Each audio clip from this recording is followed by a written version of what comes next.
Sing it like you mean it. Sit on the front porch swinging and only smoke when Hey, you this is was- Roy Doyle with the Arkansas Showcase Radio.org show, and we're going to be having a treat for you today. Coming up here in a second, we'll be doing an interview with Mr. Don Brewer from the Grand Funk Railroad fame. And I mean, this guy's done just about everything. They've sold out shows all over the world, Japan. They even sold out Shea Stadium faster than the Beatles did. And so we're going to be talking with him here in just a second, so stay tuned. www.arkansasshowcaseradio.org show interviews with Mr. Don Brewer and Grand Funk Railroad. So stay tuned. How's this? Is it better? Well, I think so. Okay, well, we'll start all over again. Hi, Don. There you go. Hi, how you doing, Roy? Oh, good. So how's the touring going for you? We're out there. We've been going ever since January, and it's going great. I mean, this is our 50th anniversary this year, 2019, and everything's just going terrific. Is it, how much different? I mean, I know before, you was selling out Shea Stadium faster than the Beatles and everything. And this time around, do you still have that excitement? Well, there's always the excitement. I get excited every night before we go on stage. You never know what's going to happen when you take the stage, and we've got thousands of people out in front of the stage almost every night, and it's all age groups. It's like from kids to grandkids, grandparents, and all over the place, and they all know the words to the songs. It's a pretty amazing experience. Now, just let everybody know, I always wondered about this too. Where did you come up with the name Grand Funk Railroad? Well, there was a railroad in Michigan called the Grand Trunk and Western Railroad, and as we were growing up, we'd sit at all the railroad crossings and watch these cars go by, and then in the late '60s, a new term for music, funk, came along, and we thought we'd make a play on words, Grand Funk Railroad instead of Grand Trunk Railroad, and back then it was a little risque. Everybody thought you were saying the other four-letter words, so it got a lot of attention. And and back then it was very big and powerful sounding, Grand Funk Railroad. It doesn't have the same connotation now as it did then. But I thought it was a nice play on words. And what we do down here with the show, we give as much airtime to local artists that they can't get on the regular radio. And a lot of times, people say, well, you can be great, but you have to be lucky too. Do you feel that happened with you guys? Oh, absolutely. There's luck involved with anybody that ever makes it anywhere. You have to be totally dedicated. You have to be thick-skinned. Everybody's going to tell you, no, you can't do it, and you just have to kind of, move forward and ignore everybody. And you have to, you really have to give up a normal life. That's what it takes to make it in any kind of entertainment. And then, of course, you have to, beyond all that, you have to have a luck. There has to be some sort of luck involved in getting there. Anymore, I'm not exactly sure what it takes to get people, through the process. It used to make sense to me. You'd develop a local following and then a regional following, and then, pretty soon you'd get maybe 2 or 3 states that would follow you, and then, then you'd have a record label, interested in taking you nationwide. Well, now everything is worldwide all of the time with the internet. So it's a whole different world. Yeah, because, you guys really played everywhere. And what amazed me, I was reading up on you a little bit there, that Led Zeppelin kicked you off the tour because you were better than them. That's amazing. Well, they just didn't like us getting the audience going. They thought they were being upstaged, and they were to a certain extent. So they didn't want us on the tour because we were getting too much attention.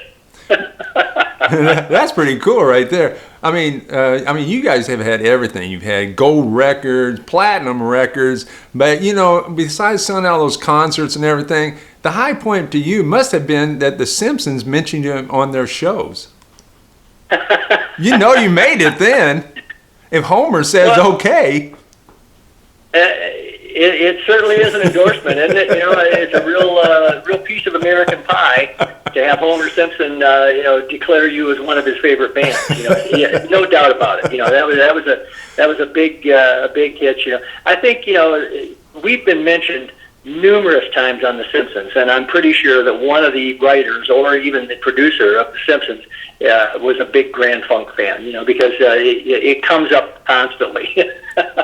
Now let me ask you. We was talking about luck and everything. What do you think the one moment that really made made you your breaking point? What do you think that point was? Well, it was certainly the first Atlanta Pop Festival was our big move. We were a totally unknown band out of Michigan. We had recently changed our name from the Pack to Grand Funk Railroad. We couldn't get gigs anyplace. We wanted to play all of our own music, and we didn't want to do covers and be like a cover band in a bar.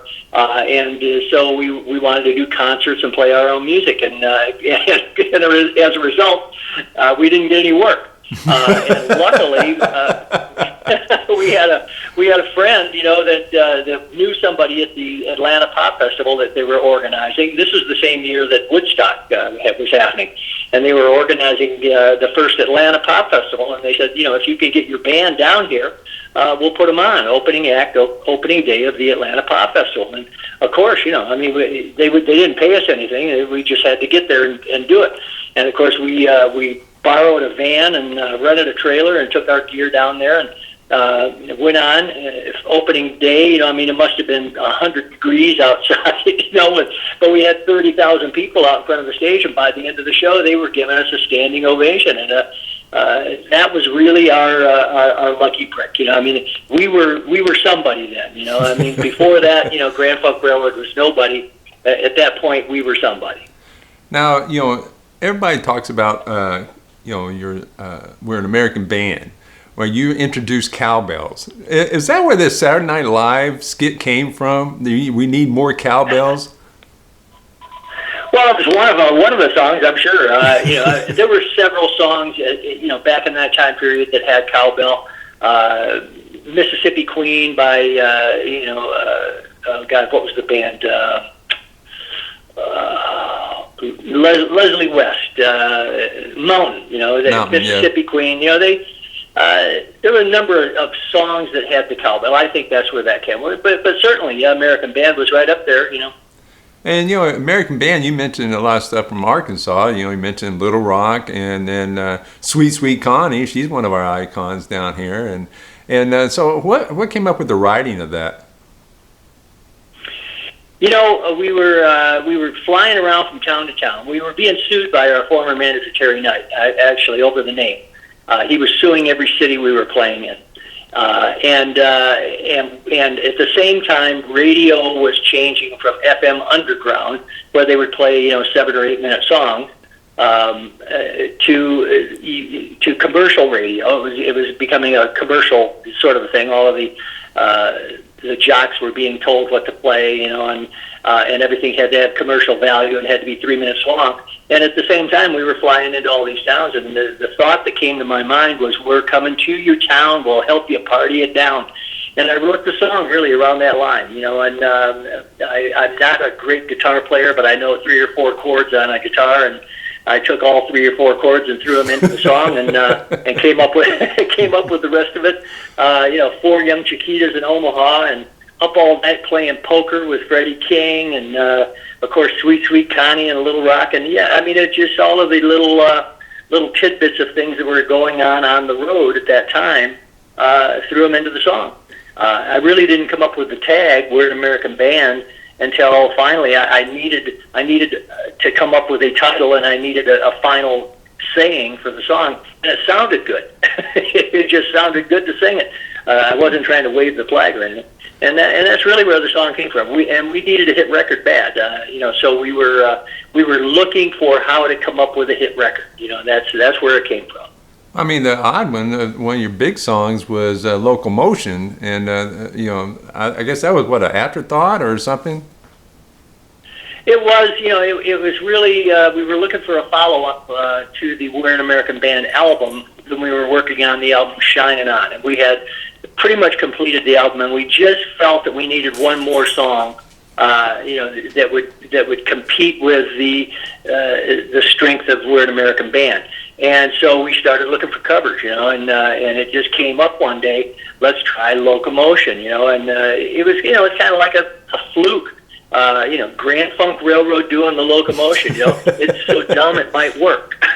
And so we got the lyrics to the song, went out in the studio. We tried to fashion it after the Beach Boys, Barbara Ann. It sounded like a party going on in the studio, so we kind of fashioned it after that. We had Todd Rundgren, doing the engineering and the producing for us, and he just turned the knobs and made it sound great, and that's where that came from. I tell you, I watched some of your videos and stuff like that. I'm like, damn, how the hell does he keep going that long? I mean, you just put so much energy into that drumming. I mean, I'm tired. I have to quit watching it. Well, it is a feat, but I love doing it, and I still to this day I love playing drums. I love getting on stage and making a fool of myself, and there you go. Well, I tell you now, since you had all that success and everything, if you had a chance to look back and change anything, would you? Oh, you could, in hindsight, yes, but no, I at this point I wouldn't change anything. I mean, it all worked out pretty well, and here I am. We're celebrating 50 years of funk. Can you believe it? That's crazy. And I'm 70 years old. I'm 70 years old, and I'm doing what I've always wanted to do ever since I saw Elvis Presley do Blue Suede Shoes on the Ed Sullivan Show. So there you go. I mean, it couldn't get much better than this. Now, like I said before, we try to help all these local artists here in the state of Arkansas. And what bit of advice to close out with would you give them to get their career going? Well, I don't have any advice on how to get your career going, but as I said before, it takes dedication. It takes being willing to give up a normal life to be something in the entertainment business. So that's what it is. And you have to have a thick skin. Everybody's going to tell you no, you can't do it. You really ought to get a day job, and so forth and so on. And you just have to, Wow, what an interview. Mr. Don Brewer from Grand Funk Railroad. Wasn't that great? That's such a nice guy. And, I mean, this guy has sold out concerts all over the world. Shea Stadium. He's had people actually burn police cars to try to bust into his concerts before because the tickets were all sold out. And he takes time enough for us. And, he has 13 gold records, 10 platinum albums. I mean, what a great guy. So I want to say thank you to Don for joining us today. And this is just some of the videos the www.arkansasshowcaseradio.org show produces. And we got next coming up is Fog Hat. That should be pretty cool. Fool for the City. Yes, it's going to be great. And so anyway, stay tuned for the interviews and check us out on www.arkansasshowcaseradio.org show. This is Roy Doyle, your host. Bye-bye.